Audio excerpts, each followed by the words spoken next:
జంతువుల మీద ప్రేమతోనూ భూతదయతోనూ కుక్కలు కోతుల పేరిట ఖరీదైన భూములు రాసివ్వడం మనకు తెలిసిందే. అదేవిధంగా రాజస్థాన్లోని జాస్నగర్లో పావురాల పేరిట దాదాపు 80 ఎకరాల పొలం, 27 షాపులు, 30 లక్షల డిపాజిట్లు ఉన్నాయి. ఆ ఊళ్ళోని కబూతరన్ ట్రస్ట్ పావురాలని సొంత బిడ్డల్లా సంరక్షిస్తోంది. అందులో భాగంగానే 27 షాపులను కట్టించి స్థానికులకు తక్కువ ధరకే అద్దెకి ఇచ్చారు ట్రస్ట్ సభ్యులు. అలా వచ్చే డబ్బులతో పాటు పొలాల కౌలును కూడా ప్రతి నెల పావురాల పేరు మీదే బ్యాంక్లో జమ చేస్తున్నారు.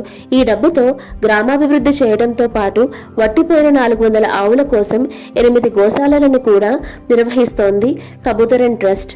పావురాలకు రోజు ధాన్యం, నీళ్లు అందిస్తుంటారు. కొందరు రైతులు పావురాల కోసం ప్రత్యేకంగా ధాన్యం కూడా పండిస్తుంటారు.